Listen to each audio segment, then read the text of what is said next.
Hi friends, ഇന്ന് നമ്മൾ ഉണ്ടാക്കാൻ പോകുന്നത് നമ്മുടെ അടുക്കളത്തോട്ടത്തിൽ തന്നെ കൃഷി ചെയ്തുണ്ടാക്കിയ പച്ചക്കറികൾ കൊണ്ടുള്ള വളരെ ഹെൽത്തി ആയിട്ടുള്ള തനിനാടൻ കുഴയാണ്. ഇത് ഞങ്ങളുടെ വീട്ടിലെ ഒരു ചെറിയ പച്ചക്കറിത്തോട്ടമാണ്. അത്യാവശ്യം വീട്ടിലേക്ക് വേണ്ട ഒട്ടുമിക്ക പച്ചക്കറികളും ഇതിൽ നിന്ന് തന്നെ ഞങ്ങൾക്ക് കിട്ടാറുണ്ട്. ഇതൊക്കെ അച്ഛൻ്റെയും അമ്മയുടെയും കൃഷിയാണ് കേട്ടോ.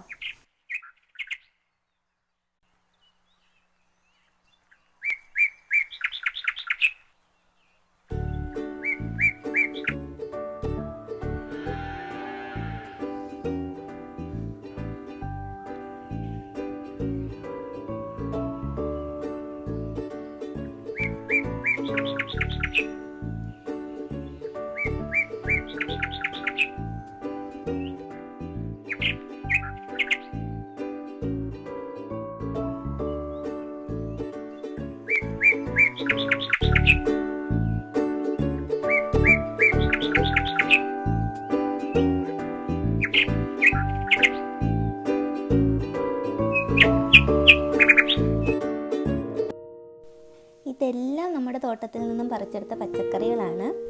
കപ്പ, കുമ്പളങ്ങ, ചേന, വഴുതനങ്ങ, പീച്ചിങ്ങ, താള്, കപ്പക്കാളിക്ക, ഇത്രയാണ് നമ്മളിവിടെ എടുത്തിരിക്കുന്നത്. ഇനി നമുക്കൊരു മീഡിയം വലിപ്പത്തിൽ ഇതെല്ലാം ഒന്ന് അരിഞ്ഞെടുക്കാം. ഇനി നമുക്കിതൊരു കുക്കറിലേക്ക് മാറ്റാം. ഇനി ഇതിലേക്ക് നമ്മുടെ പച്ചക്കറികൾ വേവിക്കാൻ ആവശ്യമായ വെള്ളം ഒഴിച്ചു കൊടുക്കുക. ഇനി നമുക്ക് വേണ്ടത് കുറച്ച് മഞ്ഞൾപ്പൊടിയാണ്. ആവശ്യത്തിന് മഞ്ഞൾപ്പൊടി ഇട്ടതിന് ശേഷം നമുക്ക് കുറച്ച് മുളക് പൊടി കൂടി ആഡ് ചെയ്ത് കൊടുക്കാം. പിന്നെ ആവശ്യത്തിന് ഉപ്പും കറിവേപ്പിലയും ആഡ് ചെയ്ത് കൊടുക്കാം.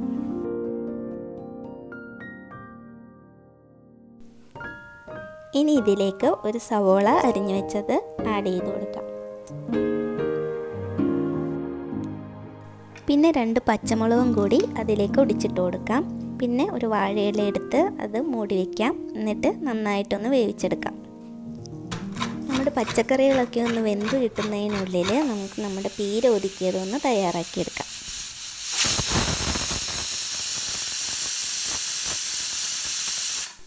പീര ഒതുക്കാൻ ആവശ്യമായിട്ടുള്ളത് ഒരു ചെറിയ മുറി തേങ്ങ ചിരകിയത്, പിന്നെ ഒരു നുള്ളു ജീരകം, മഞ്ഞൾപ്പൊടി, മുളക് പൊടി, ഇത്രയും നമുക്കൊന്ന് മിക്സിയിലിട്ട് നന്നായിട്ട് ഒതുക്കിയെടുക്കാം. നമ്മുടെ പീര നന്നായിട്ട് ഒതുക്കിയെടുത്തിട്ടുണ്ട്. ഇതിലേക്ക് നമുക്ക് കുറച്ച് ചുവന്നുള്ളി ചതച്ചിട്ട് കൊടുക്കാം. പിന്നെ ആവശ്യത്തിന് വെളിച്ചെണ്ണയും ഉപ്പും ചേർത്ത് നന്നായിട്ട് കുഴച്ചെടുക്കാം.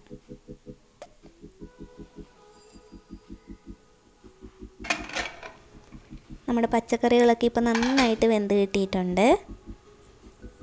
ഇനി നമുക്ക് നമ്മൾ ഒതുക്കി വെച്ചിരിക്കുന്ന തേങ്ങാപ്പീര ഇതിലേക്ക് ആഡ് ചെയ്ത് കൊടുക്കാം.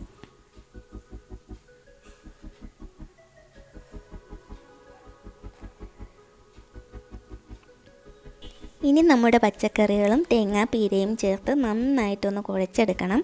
തേങ്ങാപ്പീര എല്ലായിടത്തും എത്തുന്ന രീതിയിൽ കുഴച്ചെടുക്കണം.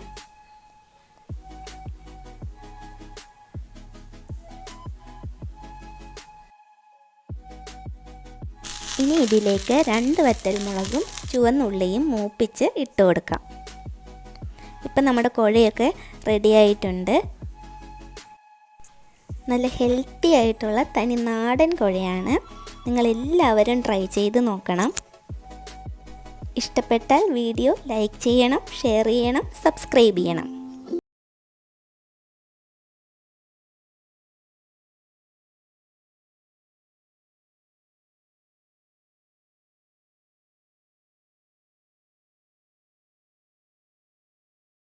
നാടൻ റെസിപ്പികളുമായി നമുക്ക് വീണ്ടും കാണാം. ബൈ.